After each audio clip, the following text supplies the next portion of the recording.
officially the 1st of October 2020. So in the heart of COVID, in the heart of lockdown, I just want to share my screen quickly.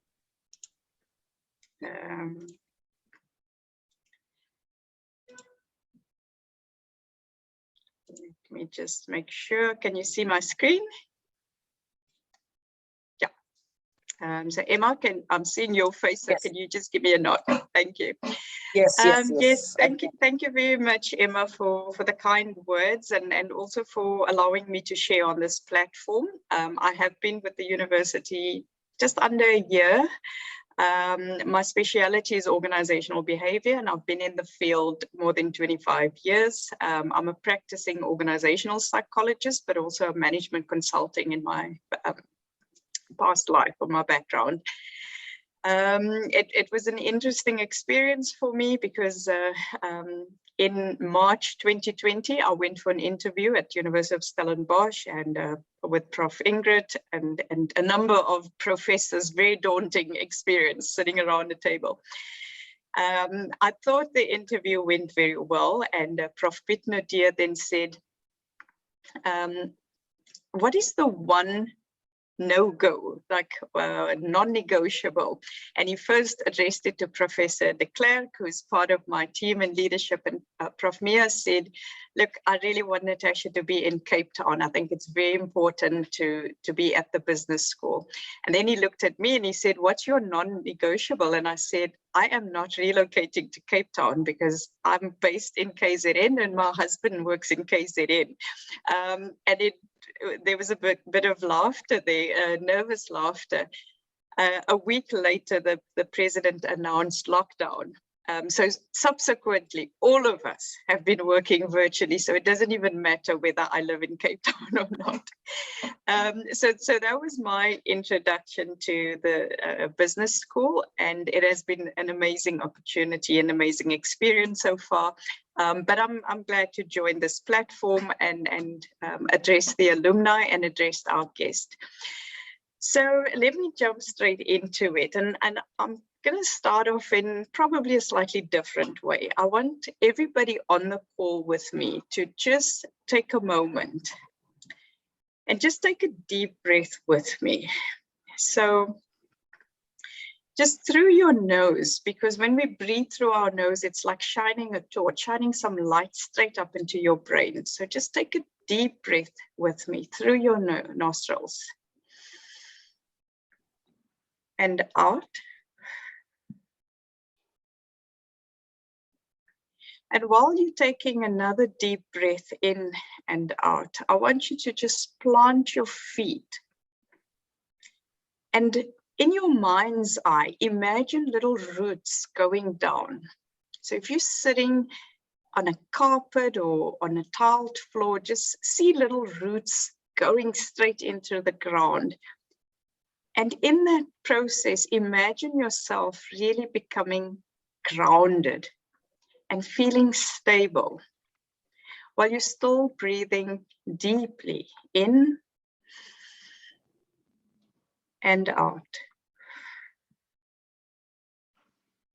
So oftentimes I do a talk on mindfulness, and in this era where we are constantly on, we are an always on generation, irrespective of your age anymore. Whether you're behind your screen working or checking your mails on your phone, or your watch buzz and remind you to breathe or stand up, we are always connected. And that makes it incredibly difficult for us to disconnect. So with the onset of lockdown, remote work has become much more of a common thing in our societies. And I have seen over the last 18 months, first of all, the demand for work psychologists has rocketed completely. But also there has been a renewed awakening or an interest or an emphasis on not just engagement of employees, but engaging and the wellness of our employees. And therefore, I'm really happy that the alumni group and the team that's put this event together thought it good to speak onto this topic tonight. So I'm going to share with you a little bit about my experience and what I've learned. I do some research in this space. So what I've learned, not just from research and what the literature says, but in my experience working with my clients on the topic of engagement and wellness in a remote work. And as I speak, I really want to encourage you to continue breathing slowly and deeply. And I want you to just listen to the conversation and try and switch everything else off. Do not multitask, because multitask is extremely exhausting. So let's go on. In South Africa, and I don't have the stats for the African content, but in South Africa alone, remote work was an elusive idea. Pre-lockdown, only 4% of workers identified as a remote worker. But overnight, as I said, overnight, President Ramaphosa turned 44% of the workforce in South Africa into remote workers. So this virtual and hybrid workspaces has created new ideas and new conceptualizations of work models that many people are now exploring. And we've also seen an increase in people resigning or changing the way they work, because suddenly it's brought new opportunities, but it's also brought in new forms of work-life integration. The workplace and modes of working have come into the spotlight during the pandemic, as lockdown has enforced remote working as the new norm for most businesses. This has forced companies to review their practices, as a number of employees are now thinking about this and actually preferring a hybrid approach to going forward, to allow time in the office, but also create social experiences when you're in the office.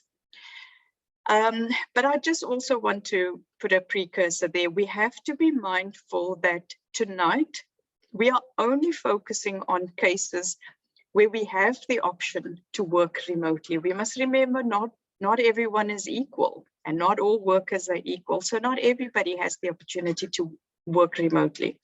And leaders need to be mindful on a few things. When we ask ourselves the question, does the office still matter? Firstly, let's align on what we're talking about. Hybrid work, a hybrid business model is one that blends the in-person and remote work experience. A hybrid model is a plan that incorporates a mixture of in-office and remote work in an employee schedule. Remote worker is someone who is eligible for working from home or non-office location, because their tasks and activities can be done regardless of the space they are located in.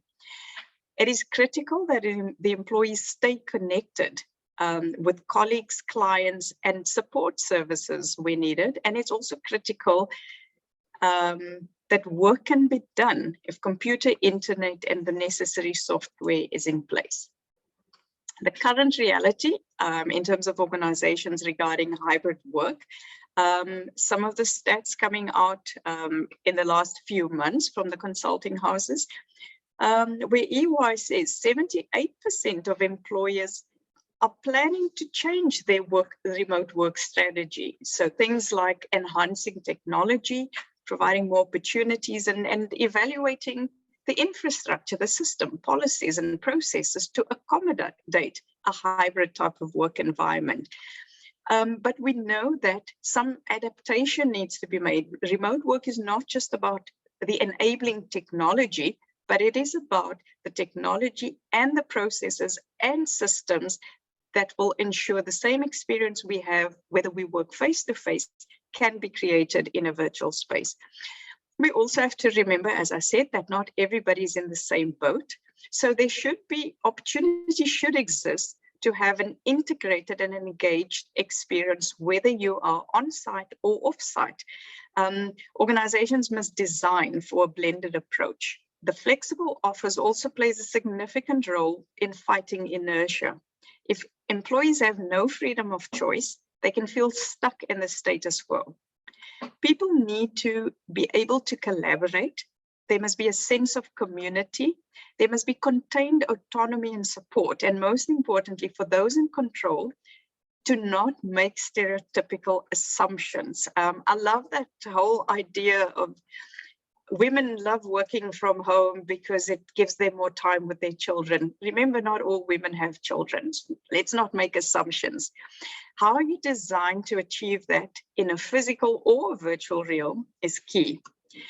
Another aspect to focus on is how and where you can get the most focused productivity. So people have different realities. Some people can focus more and be more productive when they're actually in the office environment, while other people prefer that type of space at home.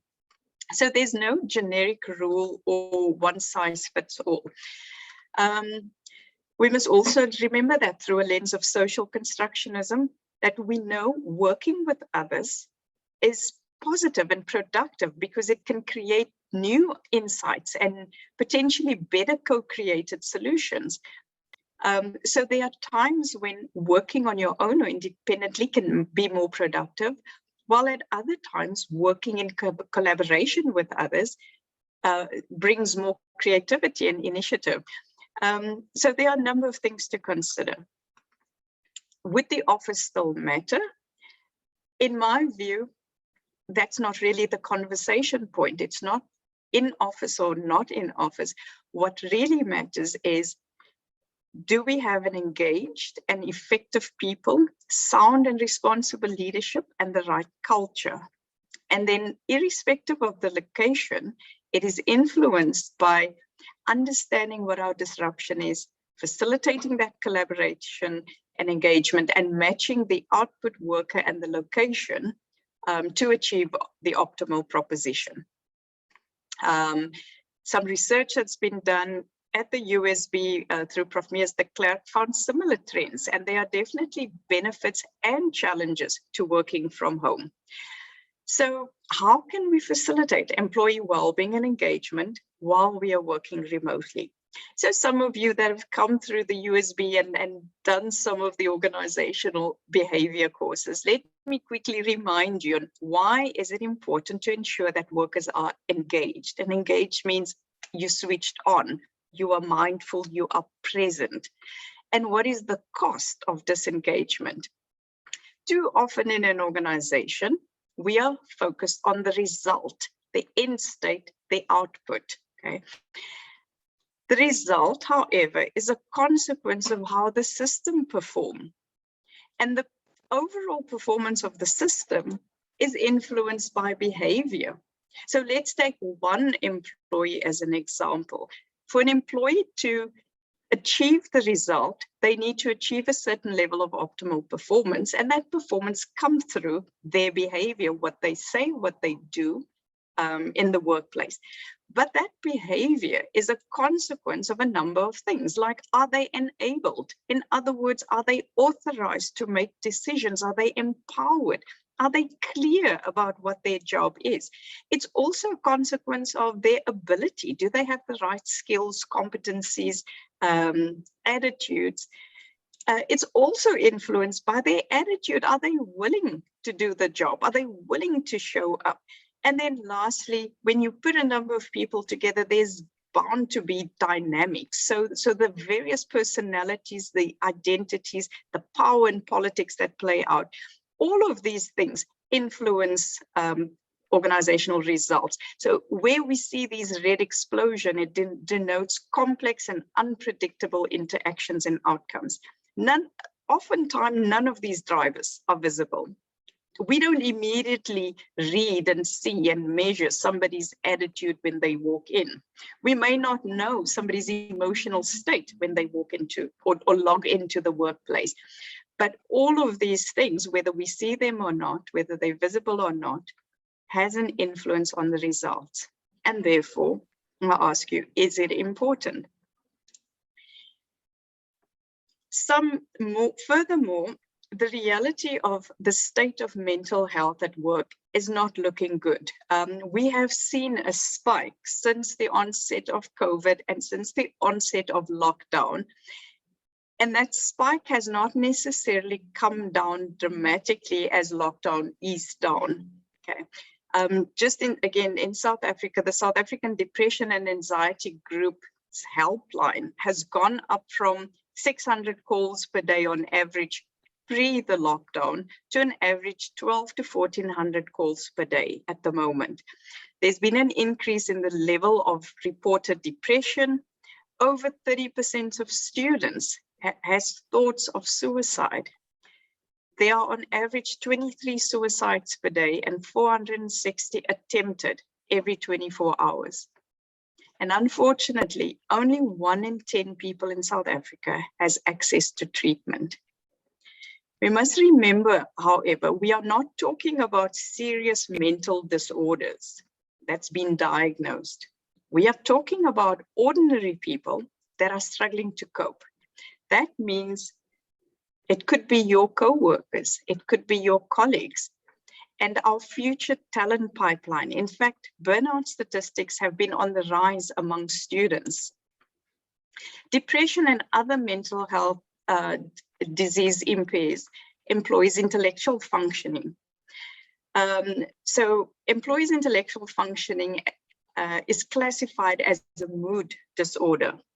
People mostly associated with this depression, with sadness, loss of pleasure in daily activities, social isolation, feeling of worthlessness. But aside from affecting how a person feels and behaves, depression also influences your thinking and will therefore influence how we show up at work. The numbers are not encouraging. 74% in a survey done by SADC as well, 74% of the respondents noted that when they experienced depression, they also had trouble concentrating. They were indecisive and they were often forgetful. 54% said it took a longer time to complete their job, and they also found that they made more mistakes. Some of the study results also show that 18 work days were lost due to depression. And less than 10% of those that were polled said they did not know how to respond to somebody who was dealing with depression. 32% of sufferers are reluctant to disclose, and usually managers had no clue what portion of sick days are actually due to depression. Just want to see if there's something in the chat. Okay, it's just Emma. Thank you, Emma. So that's the situation at the moment. But what is the cost of this for the social economy? It starts with the individual and their immediate family. Then it has a cascading impact in the work context. By illustration, let's consider one impact as an example. Have you heard of presenteeism?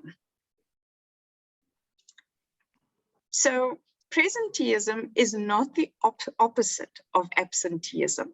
Presenteeism, or working while you are sick, is the act of or the culture of employees continuing to work as a performative measure despite having reduced productivity levels or negative consequences. With more people now working remotely, as well as a limit on travel, more people are working longer than ever, and they struggle to shut down or to disconnect. We were just earlier talking about how we cannot shut down from work. It was easy to close the office door, but now there's no door to close because the laptop's on the lounge table and it's there always. And if the laptop's shut down, the phone is still going, and WhatsApps have become the normal communication, and there's no time limit. It could come through any time. So how do we recognize signs that someone may be struggling to cope at work? A very good book, Tea and Tissues by Professor Milner and Anser, they advise that we look out for the following signs: an increase in absence, increased symptoms of physical illness and pain, decreased motivation, changes in behavior and social interaction, possible substance abuse, fatigue, and diminished work output. So remember, Presenteeism is not the opposite of absenteeism. People could be logging on. They could be sitting in the meeting, but they're not quite effective and they're not there. And there was a reason why I wanted you to start with a mindfulness exercise by breathing and grounding yourself. Because how often have you logged into a work meeting and had 10 other things going on at the same time? Not only does it make you less productive and efficient, but it drains your energy 3 times as fast. The well-being at work is influenced by personality and personal circumstances. There are various types of well-being, like psychological well-being, social well-being, workplace well-being, as well as subjective well-being. And the outcome of a lack of well-being is dire. If we don't pay attention, the consequences is not just that the individuals suffer, but the business can fail and the society can fail. So an unhealthy and an unsafe workplace and work-related stress causes personal dis-ease, can cause chronic dis-ease and illness. It can cause work-related accidents and inquiries. It can decrease our productivity and increase our cost. And as I said, it's not just the individual that suffer, it's the organization and it's the societies around us that will suffer. So what is an engaged worker? Work engagement is defined as a positive, fulfilling, work-related state of mind. It's characterized by vigor, dedication, absorption, and it can come through in different forms like social engagement, organizational engagement, as well as job engagement. In other words, I am connected to my job and what I need to do. I am connected to the organization and what it stands for. And I'm connected to my colleagues and my team. An engaged worker comes through cognitive engagement. In other words, they are attentive, they are focused on their work, they produce good work. There's emotional engagement. They feel a sense of personal meaning and emotional connectedness from the work that they do. And there are behavioral engagement. They would go the extra mile. If you're familiar with identity studies, we would talk about organizational identity and job identity. The benefits of engaged workers, as I've mentioned, is increased productivity, increased retention, better customer relations and customer absorption, improved task performance, less absenteeism, but more importantly, we've got switched on individuals. What affects engagement of workers? So high job resource availability. What is job resource availability? Is I have what I need to do my job. I am not in the office, so I can't run down the corridor to go ask somebody advice or help or support or IT support. But if I'm clicked on and we are all connected via Teams, and I can quickly chat with one of my colleagues or find help with someone, that is a resource that is going to help me maintain momentum if I have a challenge. So high job resource availability fosters high level of employee engagement. Positive leadership, perceived organizational support, and I want to emphasize the perceived element of that statement. Remember, truth and fact is only as much as how much you believe, how much you perceive it to be. So an organization might believe that they are doing amazing things to support their individuals and employees. A leader might think he is going above and beyond to support his employees. But if the employee is not experiencing and perceiving it as supportive, then they are not engaged and they're gonna believe it's not there. What works against it, obviously, is a lack of resources and abusive supervision. Engagement and well-being in workers High engagement in a group of employees were demonstrated through higher psychological well-being and personal accomplishment, whereas low engagement, a group exhibit higher emotional exhaustion and depersonalization. So what characteristics would enhance productivity and engagement in remote work? So one of the most recent studies that's been performed presented the output of successful remote work, and they measured it through performance and well-being, is influenced by a number of things. The virtual work characteristics, the challenges that remote workers experience, as well as individual factors as a variable. Firstly, the virtual work characteristics includes social support, how people remember at the workplace, we are also not just there to do a job. Work and the context of work creates a sense of meaning. It creates a sense of camaraderie. It makes us part of a network. And that is why that social support, if we don't have it in person, we need to recreate it in the virtual space. Job autonomy is also important. We cannot watch over somebody's shoulder. I have seen companies do weird and wonderful things during this lockdown. My husband for a time was working from home, and they would literally be measured. There would be a little measure to see what time did they log on, what time did they log off, things like that. They would have rules about you are not allowed to be seen at a retail center during the day. Now, that type of environment does not foster trust and that type of culture. It's going to make your culture sick in an organization, but it's going to make it in the virtual space 10 times work. So employees that work virtually appreciate a sense of autonomy, freedom to construct their schedule and their way of working. Monitoring is also an important characteristic. How do you set goals? And with as much as the employee has autonomy, people also appreciate a level of helping me monitor. What are my goals? How am I progressing on them? And then lastly, the workload influences that. Some other characteristics that were found in a study by Grant et al., they found trust, obviously, and trust is not limited to a virtual workspace.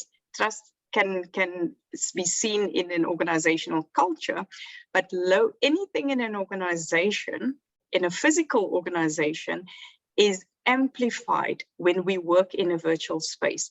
So if you have good leadership in a physical space, in a virtual space, you're going to have excellent leadership. If you have a bad culture and high power and politic games and low trust, it's going to be emphasized and elevated in a virtual space. So Grant has found, others have found that trust is important, resources, as well as the management style. In terms of the challenges that could surface working remotely is the whole work-home interface or home-work interface, because your work and your place of leisure has now become one. Work and family is now integrated. And that, if not managed appropriately, could present some challenges.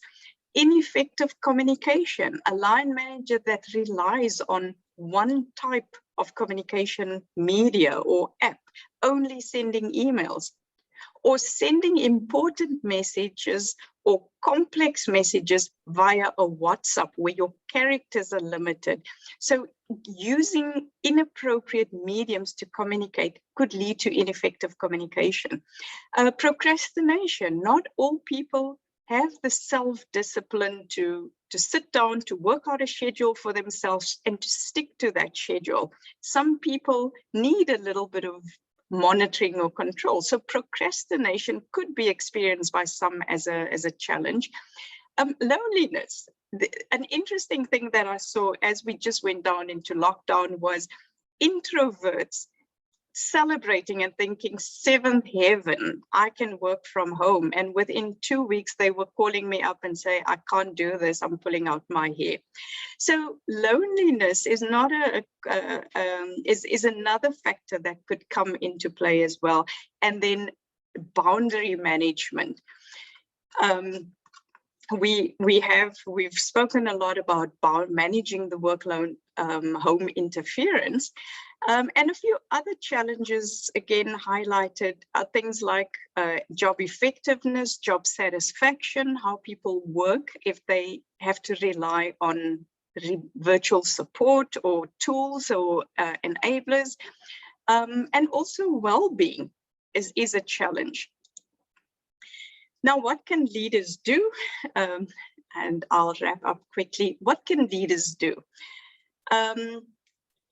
Highlight some of, as I shared some of these, so organizational support and visible visible and tangible support. Nurture trust. Trust is incredibly important when you're not physically in the same space. Trust also goes with autonomy. Can you allow your people to choose their own schedule and work when it suits them? The communication we spoke about, and creating spaces for different types of interaction and collaboration and connecting. I want to talk quickly a little bit about boundaries, because that is the other challenge we are picking up in the virtual workspace. So 2 key things that I deal with in coaching is people not able to shut down. We have no way to shut down. And then the second thing is, how do I manage boundaries? I have a client that loves sending WhatsApp messages after 8 or 9 at night, which I personally think is completely inappropriate.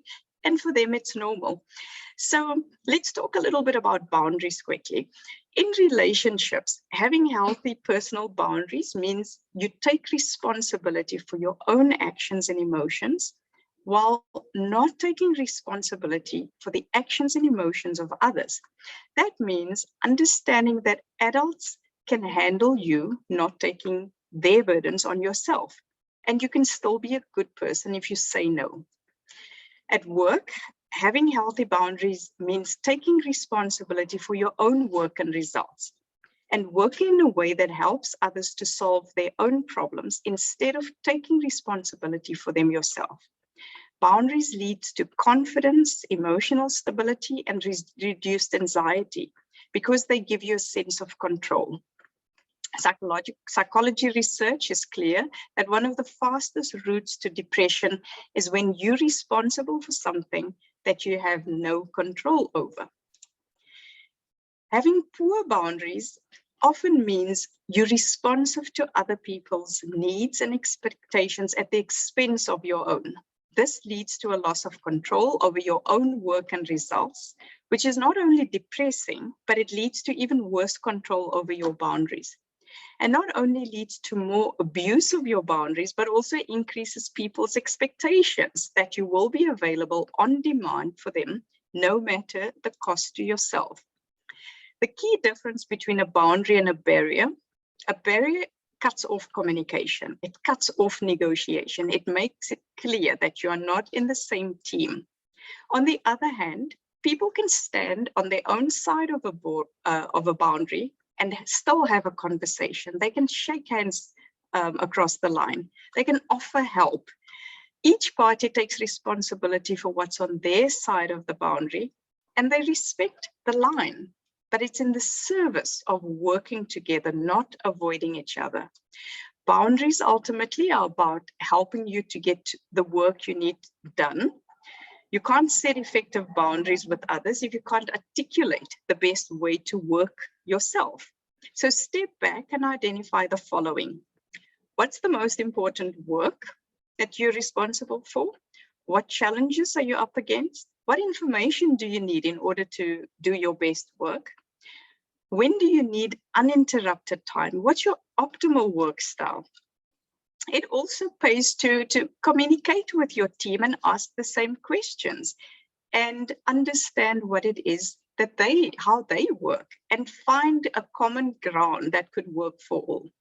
When we communicate our boundaries, it's helpful to frame them in terms of your desire for the greater good. It's not about, these are my rules, I don't do this, I don't do meetings at this time, but rather for the greater good, this will work for me, what will work for you. And it's best to set boundaries as, if this, then that. In other words, you promise one thing if they can compromise on something else. Okay, for example, if you see my status on Teams is red, if there's a little red dot, don't send me a chat at that point in time. Don't jump into, because it's like I'm busy with the conversation and you jump into the conversation and start talking. It's the same thing. So one of the biggest ways we fall prey to short-term thinking is when it comes to helping others is fear. Fear of disappointing people, fear of seeming selfish, fear of the other person will fail if I don't save them, and so on and so on. So the question might be, what happens if other people don't stress? Then you have to do the work. You have to invest in the relationship and establish the bigger picture that will work for everyone. How do you set a few tips on how do you set life and work boundaries when you're working from home? Have a dedicated workspace. We are not all privileged to have a nice office at home, but at least create a corner, or tell your kids, when mommy's sitting on this chair, it means I'm in work mode. You can't just start talking. So have a dedicated space. Drink up, like this one. You know, at the office, we have the office water cooler and everybody just pops around, and that's kind of where the chat and the culture happen. Create that space even in a virtual platform. Have passage chats and coffee sessions, and just where the rule is we just don't talk shop, we just catch up. Have a heart connection and not always just meetings. And use different platforms. Don't have all the meetings on Teams or all the meetings on Zoom. You know, spice it up a bit, use different platforms. Say, today we're meeting and everybody sits outside in their garden for this meeting. But the drink up also reminds me that remember to drink up, drink enough fluids while you're sitting on your butt all day. Take lunch breaks, so mimic what happens in the office. Walk around. It's too easy at the moment. We click in, we don't walk to the next meeting, we click to the next meeting. And that has a big impact because we don't have that moment of, that's done, what's the next thing, get myself in the right frame of mind, and physically also move. So mimic those things. Make sure your calendar, there's little gaps for a walk around the block or to get lunch or things like that. And when you're off, when you're on leave or when you're on sick leave, be on sick leave. Do not check your mails, do not connect, do not make yourself available. Set hours of work as far as possible. Fake a commute. I like that thing because I used to travel quite a bit and I missed that. But the driving from one client to the next kind of gave me that time to get myself back to myself. So we don't have that when we click through meetings. And practice saying no. Find your own rituals and put clothes on. This thing about nobody can see me so I can look like ever. Remember, sometimes the way you look is going to impact how you feel. So put some clothes on. In conclusion, just quickly, some of the questions I'm getting now a lot is, what is the practice? So a number of organizations has decided to not immediately go back and see how everything works out. So when you're in an organization, when you're leading a company, now is a good time to start thinking about how do we return people back safely? And when we think safely, don't just think about physical safety and social distance and mask. Safety is consider what the legislations say. What are the rules for returning? Consider your employees' sentiment. What do they want? What's their aspirations? How are they successful? Give them a voice. Also have an approach for how we return to work. If possible, try and phase it. Take your time. Don't just make a random decision of everybody's back or everybody's working remotely or everybody's doing hybrid.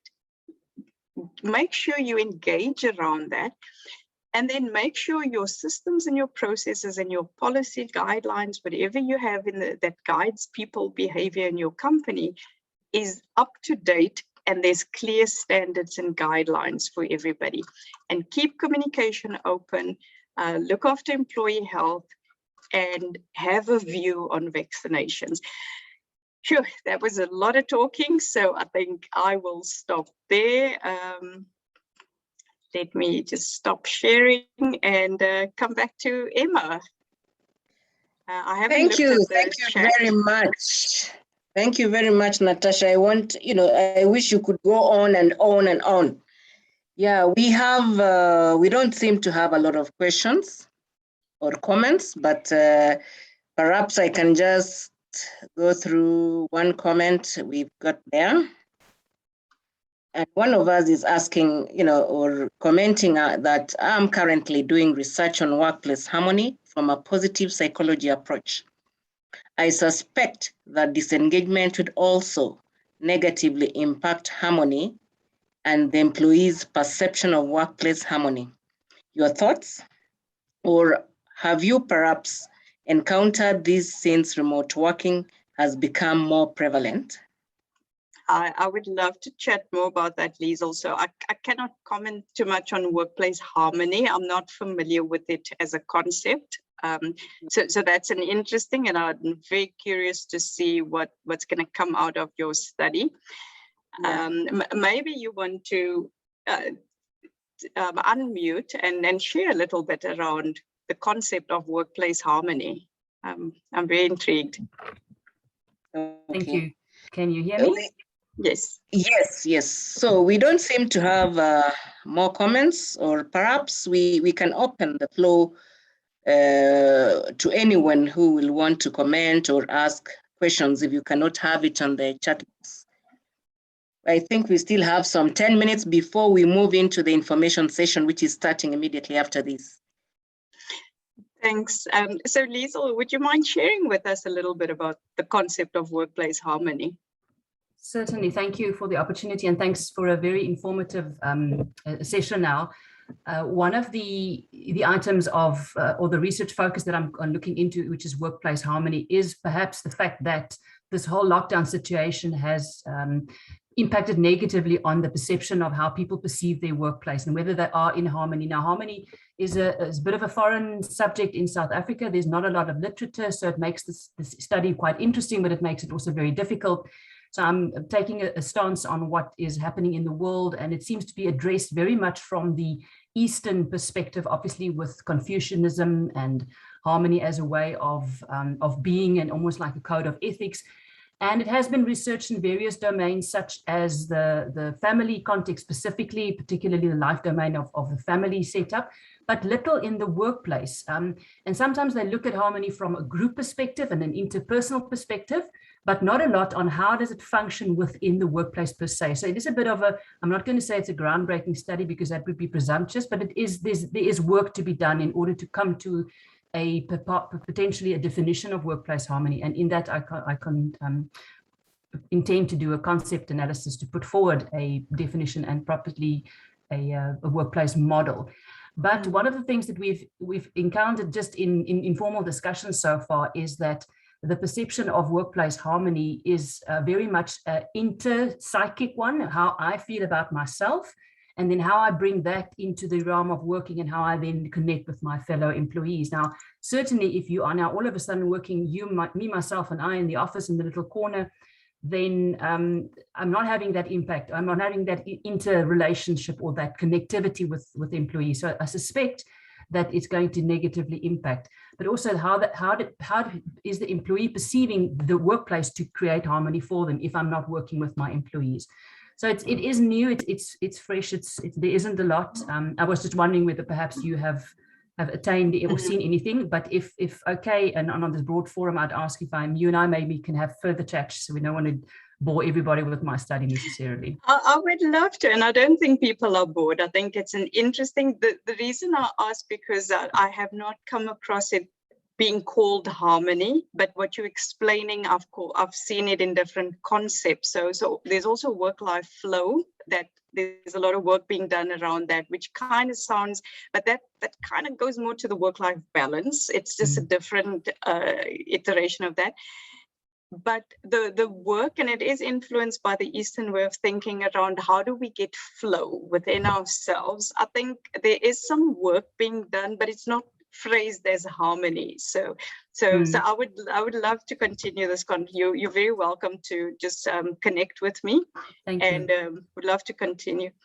Thank you. I see your husband came by. I'm sure he poured a glass of wine, so you can really get into flow now with the session. You caught him out. I tried to wave him off, but he was diligent in topping me up. I need to coach my husband. think, Emma, I think we have 2 minutes left. I'm not seeing any questions. There is one more comment, and someone is asking, one thing not addressed is managing the death of staff or a family member. Oh, that's very spot on. Especially during this time of COVID, we don't know who is next. Yeah. That is very Olivigo, very, very well spotted. It is also something that we've picked up in terms of workplace wellness. So how we're treating workplace wellness and engagement in organizations. So one of my clients is doing a campaign at the moment, and we look at all facets of wellness. Financial wellness, because we also in difficult times, companies are shutting down, people are insecure about the future of their work, so they have financial worries, so financial wellness. Then there's the emotional wellness side, the physical wellness in terms of our health and well-being and physical and with the emotional wellness, also things like grief and anxiety that people experience. So you're very spot on that. Part and parcel of that package of the emotional well-being is also helping people. The worst thing with this COVID thing is how we have been forced to change how we grieve. Our culture has been impacted. I've lost now in the last 18 months that we've been in lockdown, I have lost 5 family members. I have not physically been at a funeral. I have not physically been with my family because they live in another province. How do you say goodbye via a YouTube live stream service, memorial? How do you say goodbye in our old-fashioned way? We hugged each other, we sat with each other, we mourned, we spent days with each other. We don't have that. So thank you so much for making that comment. I think it's very, very articulate. Emma, thank you very much. Christelle, Ilse, Ewan, Tasneem, Samantha, thanks for the invitation. I really enjoy talking to the audience, and enjoy the next session coming up. Thank you. Thank you for you, Natasha. If I can say huge thank you to you. This was so insightful. And thank you, Emma, for holding us together very well.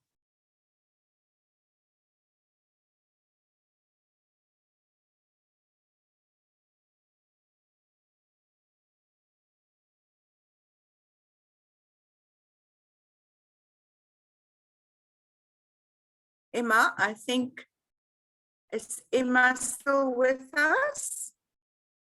Otherwise, we're going to have a 2-minute breather while we bring in the other people to the room.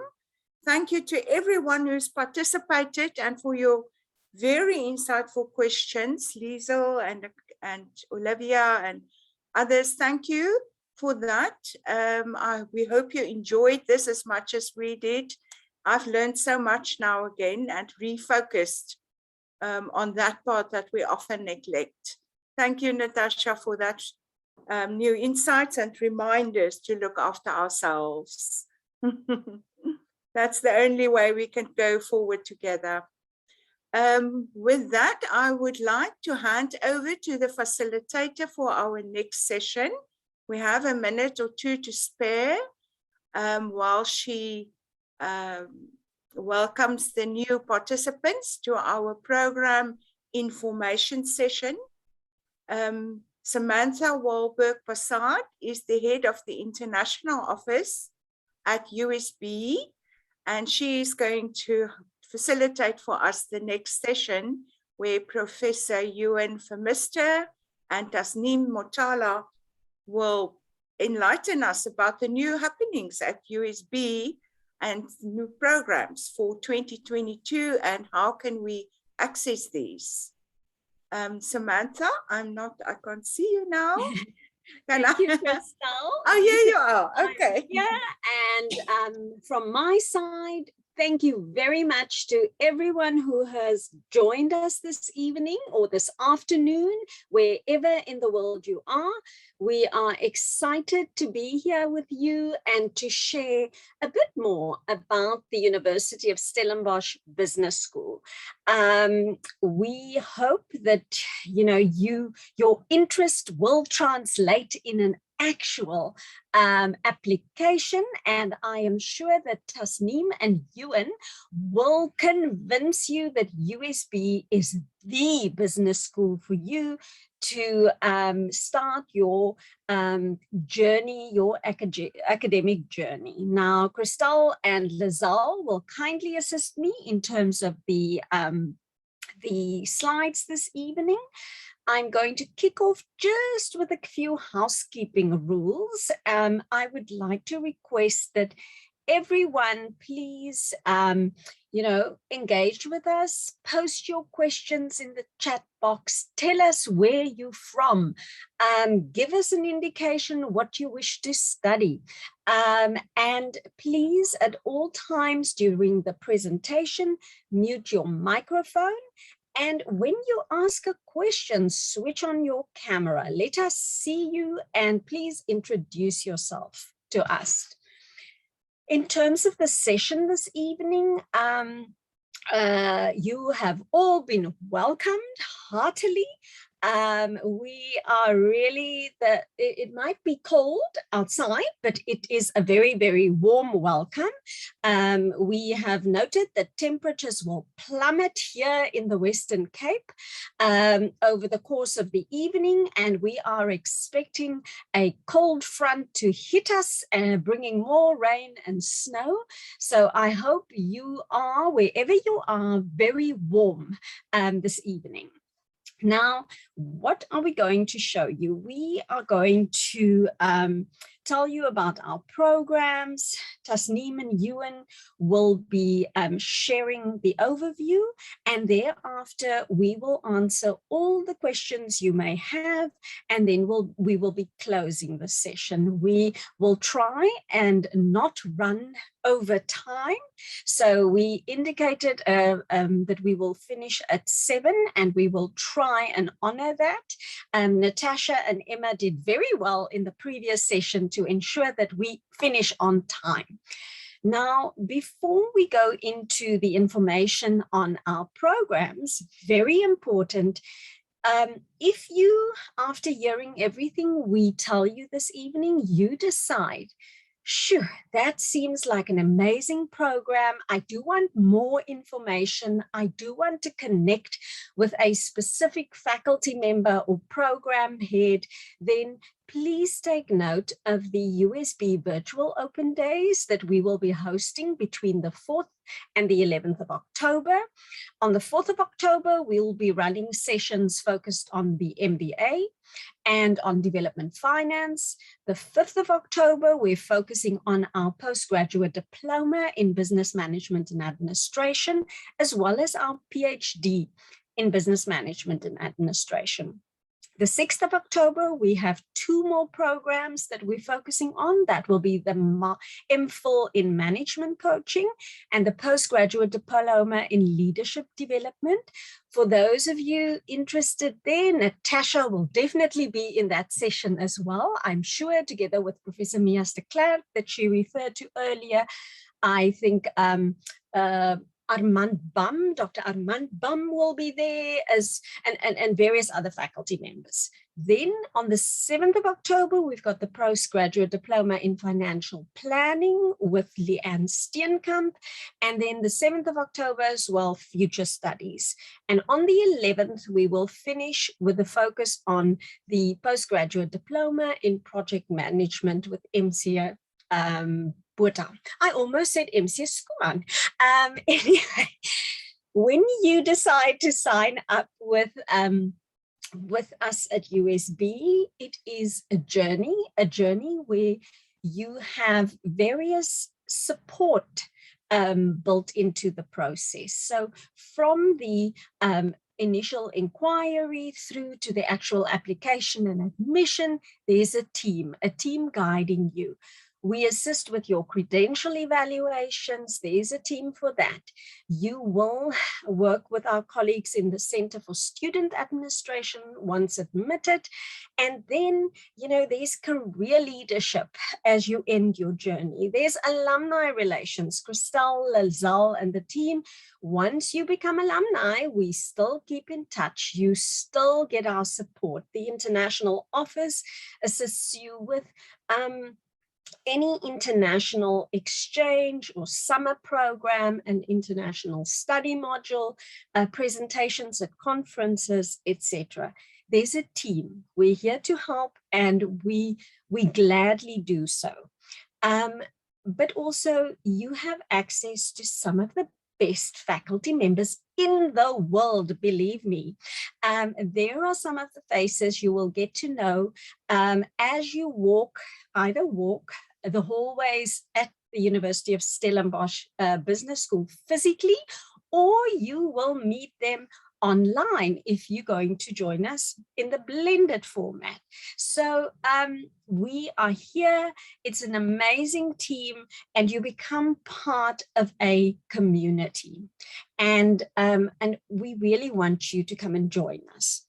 Now, for any application inquiries, the 3 people that is very important in your life will be on the USB side, here physically present in South Africa, Henry Boyson and Charmaine Garcia.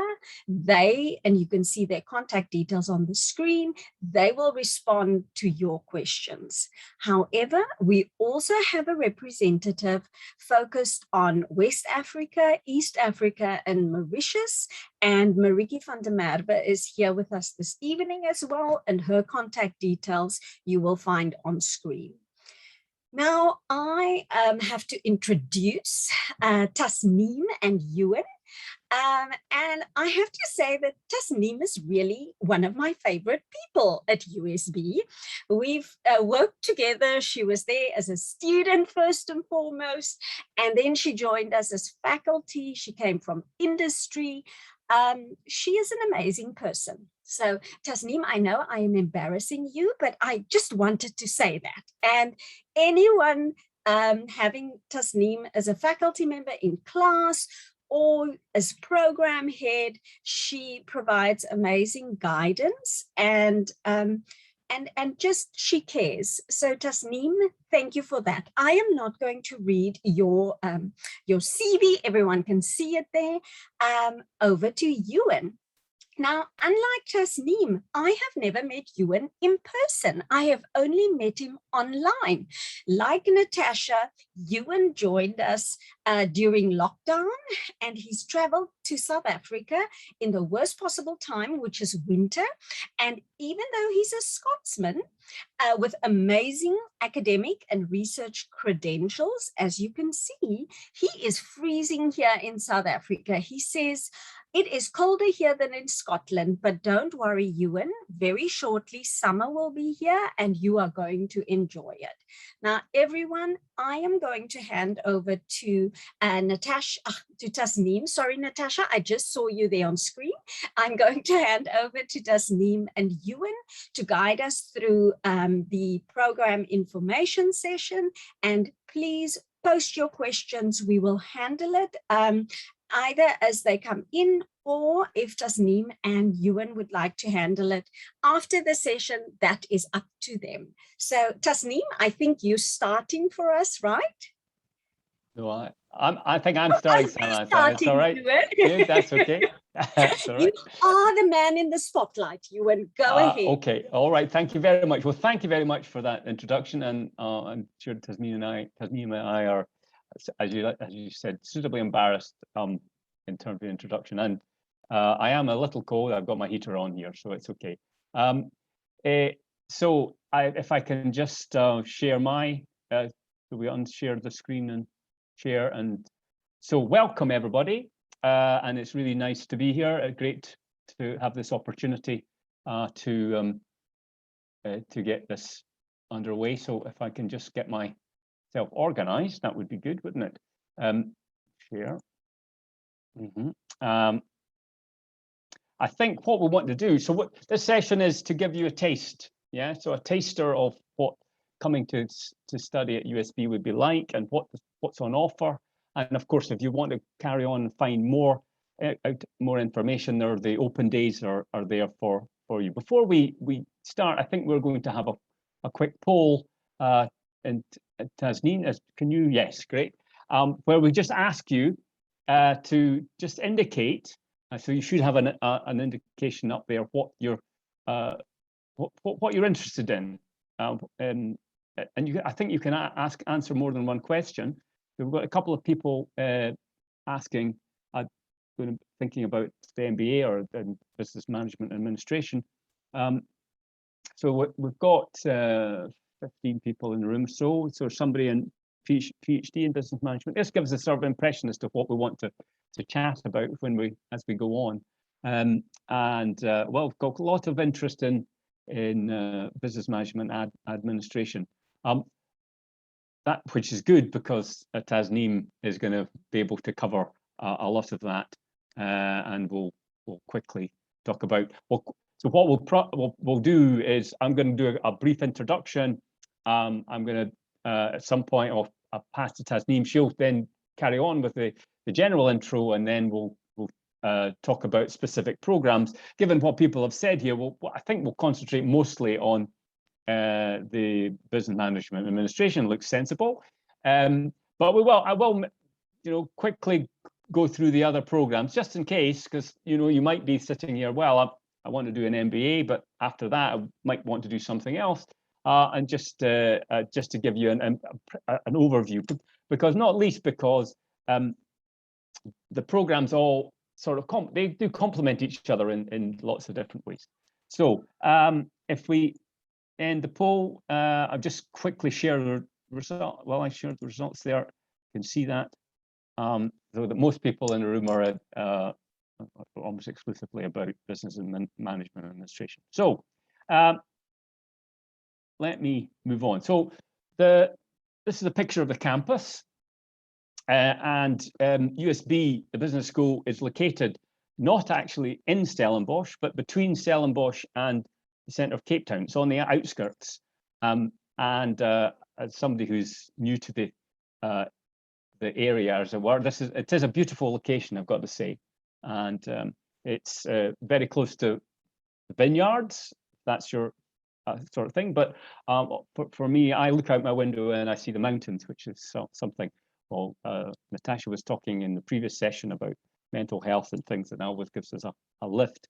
But you're also close to the centre of Cape Town, if that is also.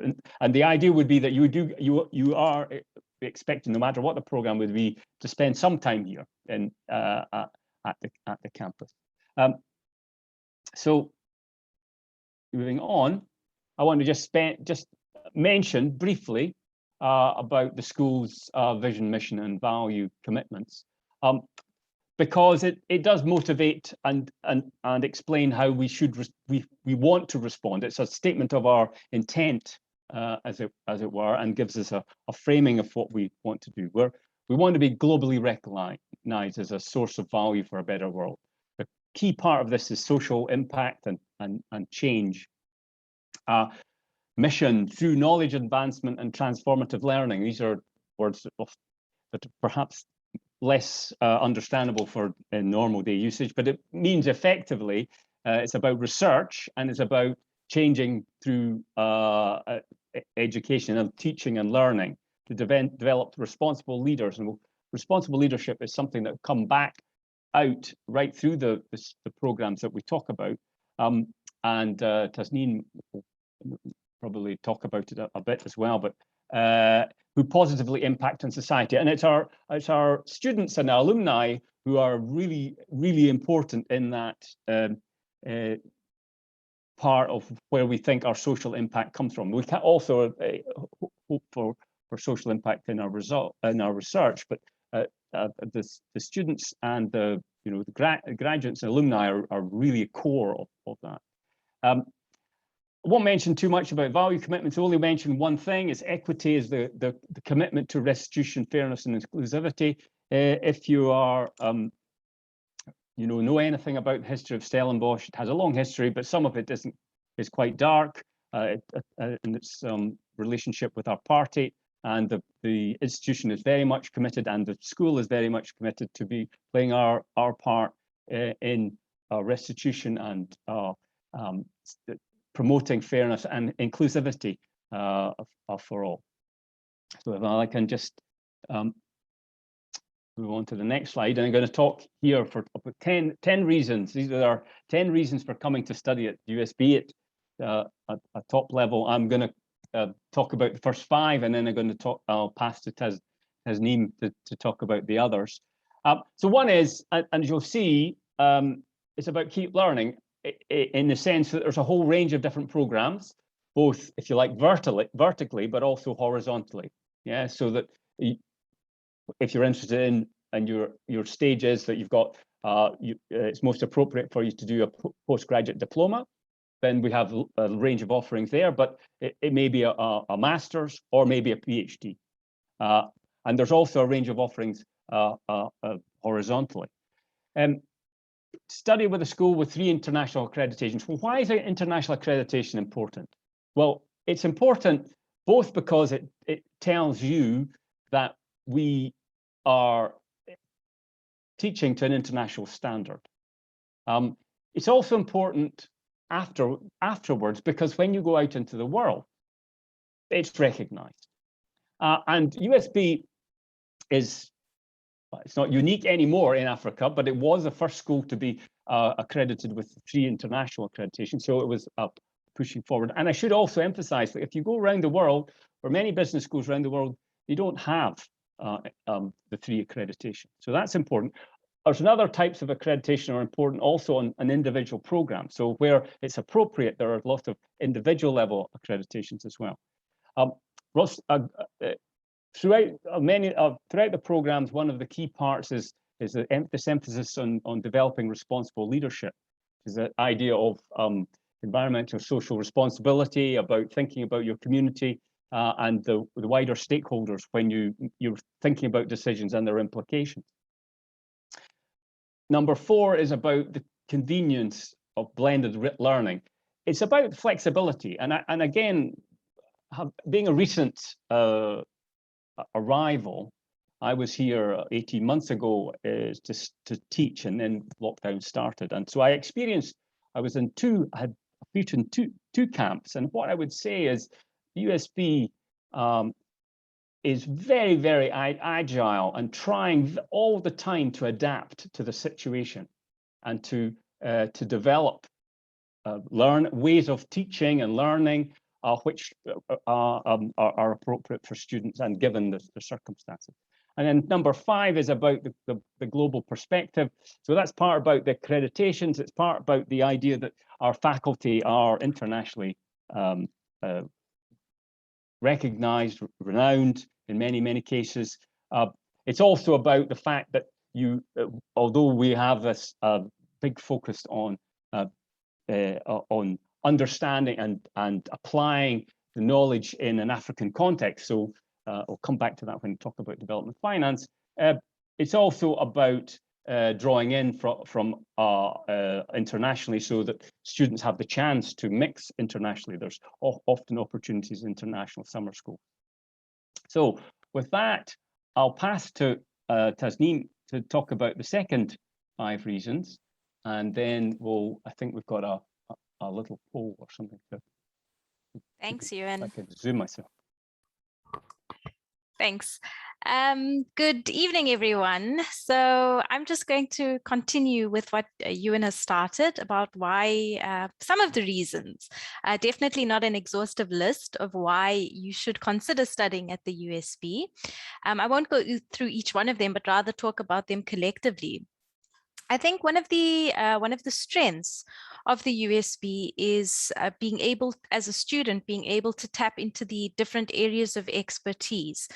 Sam has already mentioned that we really do have some of the best faculty, both in the country and in the world, at the top of their game in terms of research and in terms of keeping in touch with what's going on in industry. So all of our academics are not, when I say pure academics, we don't sit at the university all day, but we have one foot in industry as well via either consulting projects or private consulting. So there's always relevance in terms of what is being communicated to you in the classroom, because that particular faculty member is also involved in industry. The second one is being able to draw on the networks that you will no doubt become a part of as a student at the USB. And those networks, yes, faculty is part of one of the networks, but even more powerful than that is the people you will come into contact with in your class. The USB attracts a very diverse student profile, and you're able to leverage off these relationships that you'll build with your peers that you come into contact with. Or, for example, if you join the consulting club, being able to engage in discussions and debates with like-minded people. And together with that is also being able to benefit from the strong business connections that we have, particularly within even Cape Town and Stellenbosch, and in the techno innovation space, but also in the support of small and medium-sized enterprises as well. So we have very strong business connections. And then I've already talked about remaining relevant, but I think the last one, which is which all of the other reasons why you should study at the USB actually leads to the 10th reason, and that is joining a business school with a strong social impact. And we measure our social impact through what our students achieve either while they're studying or when they go out and they're alumni. So that social impact can come in the form of showing responsible leadership as a member of a particular board, or starting companies and organizations that are particularly involved in making South Africa, making the world a better place. So we're very proud of the social impact that our students have. And we continue to measure that and track that, because that's our metric of whether or not we're doing a good job. So you and I, just before we go to the next slide, I wanted to find out from you. We've spoke about some of the reasons why a student should potentially come to the USB. You've just joined us. What actually attracted you to the USB? Well, I guess it's all a combination of all those things. Of course, then I've had a rather traditional academic career, so very much focused on the faculty initially, so that you know that you come into a strong research environment. But what actually, I guess, partly swung it from me was the team element and the support that one got from the support staff. I think just before, just to draw attention to the people in the room, think that Tasneem's also put in this is one of the things we often use in class, is these Mentimeters to try and get reactions and get some more engagement. So if you can, I would just encourage you to follow the link to menti.com and use the code. And then it's just ask a simple question, which you put in a couple of words. And at the end, we should see a word cloud, hopefully, at the end. Anyway, just to finish, so for example, as I said, I was here in South Africa just before lockdown started teaching. That's the first time 18 months ago. And suddenly the government announced that people like myself, because we'd arrived rather late, had to go and get a COVID test and then self-isolate. And I was given incredible support by the support staff, and one took me there and put themselves in, at that stage, because we didn't know what was happening, put themselves in harm's way in a sense, to enable me to get my test done and to get myself sorted out. So I think it's about the team nature of the place, which is one of the unique elements of it. Wonderful. Okay. Glad to hear you feel like Right. part of the family. Okay, thank you. You can move on to the next slide here.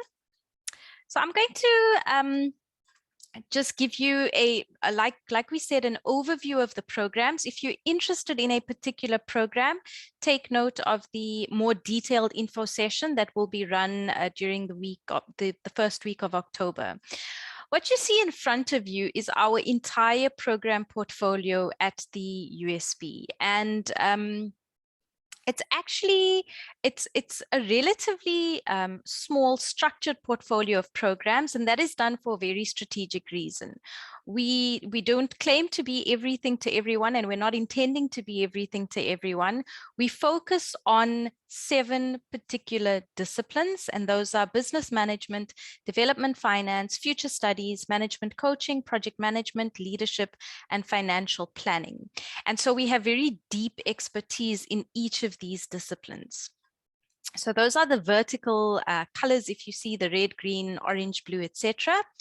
And within each of these disciplines, we offer programs at 1, 2, or 3 different qualification levels. So you, for example, in business management, we offer PG-DIP, which is at your honors level, or in South Africa an NQF 8. We offer the MBA, which is at a master's level, and then we offer PhD, which is at the NQF level. That is the same for development finance and futures. If you're interested in management coaching, we have a master's in management coaching, and then project management, leadership, and financial planning. At the moment, we only offer a PG-DIP or honors level qualification in those particular disciplines. And why the figure that you're seeing in front of you is quite useful, or why it's important, is because you can immediately see that in terms of your learning journey at the USB, you can either move vertically or you can move horizontally. So for example, if you start off with a PG-DIP in project management at an honors level, and you realize that maybe what you want to do next, you've become interested in general management, you can then go on to do an MBA, which lies in the business management stream. And perhaps after that, you've started working for a development finance institution, you've become more interested in development finance, you then move on to do a PhD in development finance. So there's some flexibility and freedom for an individual to move through the different programs based on their interests. Obviously, for some programs, there are prerequisites. So for example, it would be very difficult to move into an MPhil development finance if you don't have a strong quantitative background, or you might need some coaching, a background in coaching to move into an MPhil. But all of those requirements are obviously given to an individual or to a potential student upfront. So in terms of how we offer these programs that we have, there's 2 delivery formats. So there is a modular format and a blended format. I will very briefly explain to you what's the difference between a modular and a blended format. So modular is what we call block release, or what you may be used to hearing traditionally as a block release format. And what that entails is you as a student traveling to the University of Stellenbosch Business School in Cape Town for a couple of weeks over the duration of your qualification. So it's usually a week or 2 weeks at a time, with a 2 or 3 month break in between those modular blocks. It's a popular option for people who are able to take leave, because you would obviously need some type of annual leave or study leave in order to travel to Cape Town. And it's also popular if you if you know you're the type of student that needs a complete dissociation away from work and from life in order to concentrate on your studies. The other format is what we call blended learning. And in the blended learning format, your classes, most of your classes, the majority of your classes will be once a week on a particular weekday evening. So for example, this year, the MBA classes are every Tuesday evening from 4 p.m. to 8:15 p.m. You do, however, have to travel to the USB at least twice, I think, within your over the duration of your qualification, once at the beginning of year 1 and once at the beginning of year 2. And that's also important, so you get to meet your syndicate team members, you know, get some type of camaraderie with your cohort, also meet the faculty and become part of campus life. The blended learning format is a very popular option for people that might not be able to take leave, might not have the additional finances required for accommodation or for travel costs. Sometimes people travel quite often for work and can't commit to attending modular blocks. And it's also quite a popular option for people that maybe have young children that aren't able to leave them for extended periods of time.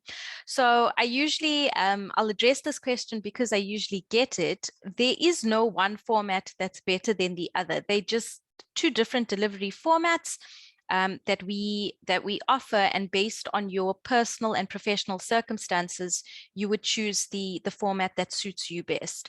I have one of my past students has described the modular format as little sprints. And the blended format is more, he described it as more of a marathon. But you'll definitely hear more about it in the detailed sessions as well. So I think in terms of the modular and blended formats, which is something new and innovative that we brought into the USB many years ago, back in 2016, before we had even heard about COVID. Another innovation that's coming in for 2022 is that we've completely redesigned our PGDIP portfolio. And that is to allow students to have more flexibility in their studies. So if you're interested in a PGDIP in business management and administration, development finance, future studies, or project management, the way that the PGDIPs have been structured allows you to have a lot of flexibility in terms of the duration of your study. So you can now complete your studies either over 1 year or over 2 years, depending on your preference. You're able to attend either modular or blended, or you can mix up the modes if you want to. You can start with one PGDIP in the first year and move over to another PGDIP in the second year. And the PGDIPs also allow you to articulate your postgraduate diploma into some of our master's programs. So the PGDIPs, I'll explain it very briefly. It consists of, you can move on, Ewan. It consists of every PGDIP now consists of 8 modules, as you're seeing on the screen in front of you. In your first and second terms, regardless of which PGDIP you're doing, you will complete Understanding the World and Responsible Leadership, because we believe every single manager in the world needs to have an understanding of what's going on in this complex world that we live in, and also needs to have a framework for how to act responsibly in their leadership positions. And then in terms 3 and 4, you go on to your you have some flexibility in choosing how to structure your particular PGDIP so that it's based on your interests. In terms of the data requirements that are required for attending blended sessions, and this is not just for blended sessions, but for modular programs as well, because all of your assessments will be written online. There are recommended bandwidth, so you need a fairly stable internet connection in order to attend your lectures, but then also in order to write your assessments, because we use proctoring software that gives you the freedom to write all of your assessments in the comfort of your homes. But in order to maintain our our integrity and our accreditation, we also have some interesting artificial intelligence software that just records what you're doing as you write, so that we can be sure that there's no quality issues during the assessment. Then the international office for international students, anyone out of South Africa, just a couple of points to take note of. I won't go through all of them. At the moment, because of COVID, we still have a national curfew from 10 to 4 o'clock. And I'm not going to go through the requirements in terms of COVID because they could change overnight, but you're welcome to have a look at the requirements, and you're also welcome to contact the international office if you need any particular information or assistance with coming into South Africa on a student visa. So let's start with some of the programs. Again, there is quite a bit of information, but I'm going to run through it fairly quickly. That is me that you see on the screen. I am the head of the PG DIP in Business Management and Administration.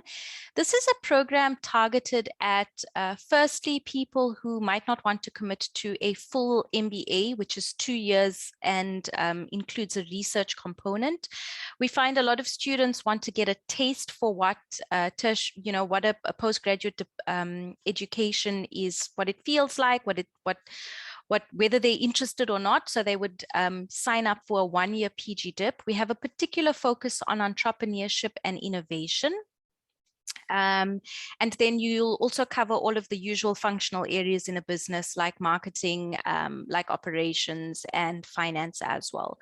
So in terms of our current student profile, we have students from corporate, students from the public sector, and a number of entrepreneurs who either want to start their own business or they want to grow a business venture that they've already started.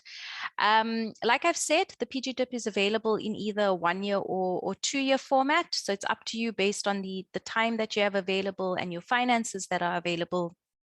You can choose whatever suits you. And it is also available as either a blended or modular format. The PG DIP at the USB, the reason why it's quite a popular track to take is that it articulates into the MBA, and by that I mean that there's some modules that are on the PG DIP BMA that are repeated on the MBA, so you would get credit for those modules if you continue with the MBA, which I'm going to talk about now, and you also get automatic entry into the MBA if you pass the PG DIP BMA at a specific percentage or with a specific mark. So you see Dr. Jaco Volskenk on your screen. He is the head of the MBA at the USB. The MBA, Ewan has already mentioned accreditation. I think if you're planning to pursue any MBA anywhere in the world, what you want to see is the 3 international accreditations from EQUIS, AMBA, and AACSB. Those are almost a hygiene factor if you want a good MBA from a reputable school. In terms of our particular MBA, we are very proud of being an African school within a global context. So we maintain a unique African contextualization in our classes. And with that, you can, it's seen by having a standalone module on our MBA called Perspectives of African Frontiers. The MBA, as with the PG DIP, is available in 2 formats. It's a 2-year degree. And what we've recently introduced is streams on the MBA. So we have 4 focal areas or streams, and those are a generalist stream, which is your normal MBA. There's a stream in managing international organizations that was developed together with the United Nations. A focal area in healthcare leadership that is very popular with, we have a lot of hospital managers, managers of medical aid schemes, doctors and specialists coming in. And in 2022, we have our first delivery of our MBA with a specialization in project management, which is accredited and supported by the Project Management Institute of South Africa. So we're very excited to roll that out in 2022. The last degree or qualification that forms part of the BMA suite is the PhD. and that is headed up by Dr. Lara Skelly. And the PhD is, as with any other PhD, it's to solve business problems that we are facing in the real world. It is, and the expectation is obviously to contribute both to theory, to academia, and to practice as well. In terms of the admission requirements for the PhD, I think the most important is that you have to have a relevant master's degree, and that master's degree has to have been passed with at least 65% in order to have a chance of getting through to the PhD in business management and administration. I don't think I'm going to take any much more time, Ewan. I'll hand over to you to go through the rest of the programs. Okay, well, thank you so much for that, Tasneem. And what I'm going to do is, because I think in the room there's only a small number of people left, and also there wasn't much interest for other programs. I'll just talk about them very quickly and allow us some time so that the people who are here can ask questions around because there could be questions around the MBA and the PhD particularly. So let me quickly talk about development finance, which is the program I'm mostly involved in, and I'm very sorry that Prof Aziakpono can't be here, because he's absolutely very, very experienced and gives a really great picture of the development of the program. But development finance, what's development finance about? Just for those who don't know, it's about enabling and developing resources to allow for economic development. There's issues, it spans a whole broad range of issues of economics, etc.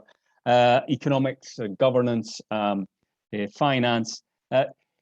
Our program is different in a number of ways. It was the first program in Africa. There have been a number of development finance programs started since then.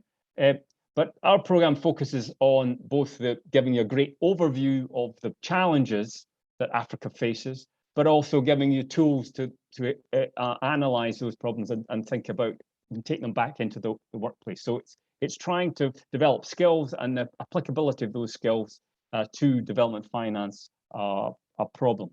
I'm going to skip more than that, and I'm absolutely happy to talk about the program in more detail if there are questions at the end. But let me just say, so we have, as other parts, we've got different programs which are suited to the level that you're at. Similarly in Futures. So Futures is one of the unique elements of the USB. This program is led by Professor Andre Roux, who's a well-known, was originally economist, a well-known economist in the South African context, and it's unique within Africa, but also within the world.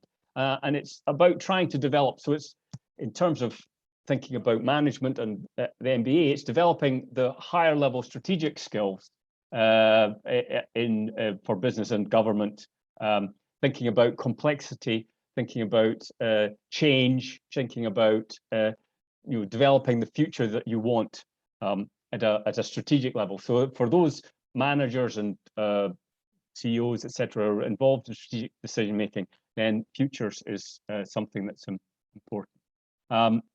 We skip to the next, because coaching, we'll talk about leadership in a second, is also an important part. If you think about and complements MBA, you think about how do you operationalize strategy, how do you get the best out of the people who are at the heart of most of organizations, whether it be in the private or the public sector. And that's what coaching is headed up by Dr. Nikki Terblanche, who comes from industry and has enormous experience both on that side, but also in terms of research. And then, well, we've just heard, I hope the people in the room were here, to have a great talk by Dr. Winkler-Titus on workplace and issues around wellness, etc., in terms of leadership development.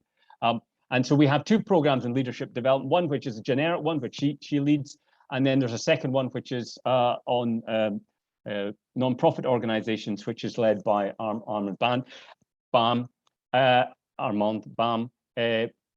guess what one wants to get across to you is the idea that all the programs are led by people who have great experience in industry and also in terms of research and academic credentials.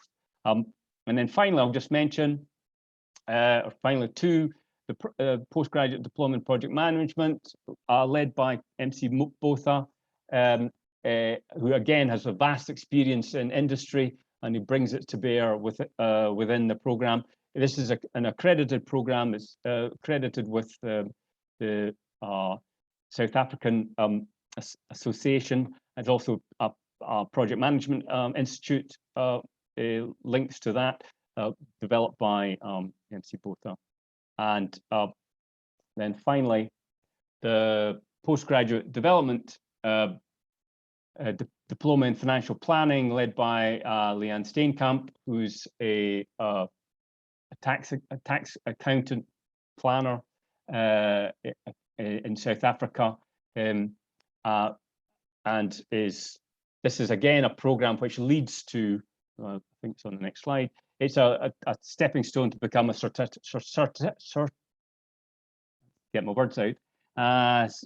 certified financial planner, if I go a bit slower. And so it's an accredited qualification. So once you've gone through the program, it allows you to apply for that accreditation. So I think what I was going to do is just to stop. We're at 1:45 the hour. So just give us, and maybe I'll stop screen sharing, that would help. Just give us an opportunity, Tasneem and myself, to answer any questions that the people who are in the room might have. So there seemed to be most interest for the business management and administration program. So if either post it in the questions or ask a question, unmute yourself. It's one of the things. I don't know, maybe this was going to be one of my questions for Tasneem in a minute. As we've adapted to teaching and learning sessions online, is this trying to get people to say something and to unmute and to show their faces if they have enough data. And it is, from my perspective, one of the things I found the most challenging. But don't feel at all inhibited. If you have any questions about this, please either post it in the chat or mention it to unmute and mention it. There's a question coming. Right, so that's a good question. So this is from Matthew. As a young entrepreneur expanding your business, doing business in multinational in Africa, would the generalist MBA be appropriate? Or would you be recommending that you go down one of these streamed routes? I think that's a question perhaps that you can respond to, Tasneem. Sure. Hi, Matthew. So I think the generalist MBA is great because it gives you it's appropriate for someone in any type of business who wants to make an impact. The managing international organizations, it's focused more on managers who work in developmental organizations. So, for example, think of an organization like the United Nations. So managers who work in more societal and environmental impact type of roles.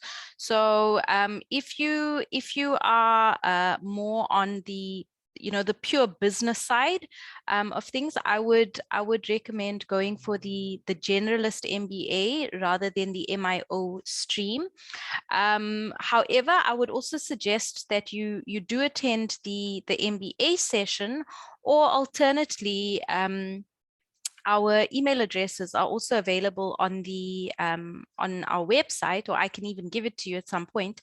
I would say drop a mail to Dr. Jaco Volsking and set up a 15-minute chat with him. All of the program heads are more than happy to have a one-on-one chat with potential students or prospective students, find out what your background is, what your context is, and give you some guidance going forward.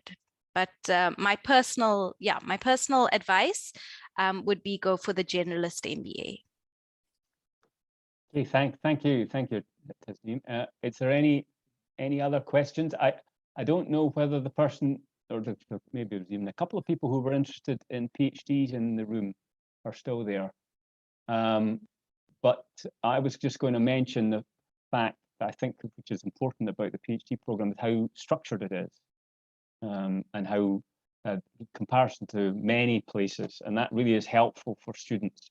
Particularly often the students are balancing that with the work as well. It's an exceptionally well-structured process to help students and support students through the process. If there's any other questions, we're really happy to answer them. Maybe I'll just throw a slow ball at Tasneem and ask her, well, if you were thinking about, or maybe pose it this way, why did you come to USB and study at USB? Not a curveball question at all. So I thought I was expecting something a lot more difficult, Ewan. So thank you for that. So when I decided to do my MBA, I had a couple of options. And I kept my options open. I wrote my GMAT, and then I actually physically went to each of the schools that I was considering studying at. And there was something about the USB when I walked down the corridors. It was what you described. It was warm. It was inviting. People were willing to help you. People were speaking to you. I attended one of the information or open days, and it felt very, very family-like. There was a family-like culture, and whereas another school or two other schools I visited, it was a much more colder reception. You were very aware that you were one student, you were another number, and there was none of that personal relationship. So yes, obviously, I was only considering schools with accreditations, with good programs, etc., etc. That was the baseline. But for me, what gave the USB the edge over any of the other programs was the warmness, and then something that I forgot to mention about the MBA, that is the international study module. So Samantha's team, and together with the head of the MBA, do an excellent job of organizing the international study module every year, which is a core module on the MBA, and that means every single MBA student at the USB goes off to a partner business school somewhere in the world for a week, and you're immersed in the business practices in the country that you visit. You're immersed in their cultural practices, their social practices, and it really is the most fun part of the MBA, because it's towards the end of your second year where a lot of your work, a lot of the stress and pressure is now off. But that was another very attractive factor for me, because as in contrast to many of the other schools which have it as an added extra, where you have to pay separately from your MBA fees, and it's quite a big amount. At the USB, it's included in your fees because it is a core module. It's not an added extra. It's a credit-bearing module. So yeah, I think that's my two biggest reasons for going to the USB. Thank you very much. That's great. I think if there isn't any more questions, I think I'll hand back to Samantha and just thank you all for listening, and well, we hope to see you and hear from you when you come to the program. Thank you very much, Ewan, to you and Tasneem, who so ably guided us through the USB program offering. Thank you. And it's good to see both of you again. I look forward to us all meeting up at USB at some stage very soon, hopefully for elective week in November. To our participants here this evening, thank you for joining us. It's been an absolute pleasure. We hope to see your applications coming in and to have that one-on-one contact with you, discussions to explore the different options that will suit you best. And then to the team on the USB side for arranging the alumni event this evening, as well as the information session. Christelle, Lizelle, Ilza, Paula's here, Henry and Mariki, who joined us from the side where the inquiries are handled and who will assist with the process. Thank you to everyone. Enjoy the rest of your evening and take care. Thank you. Bye. Thank you. Bye-bye. Thanks. Bye. Thank you. Bye-bye.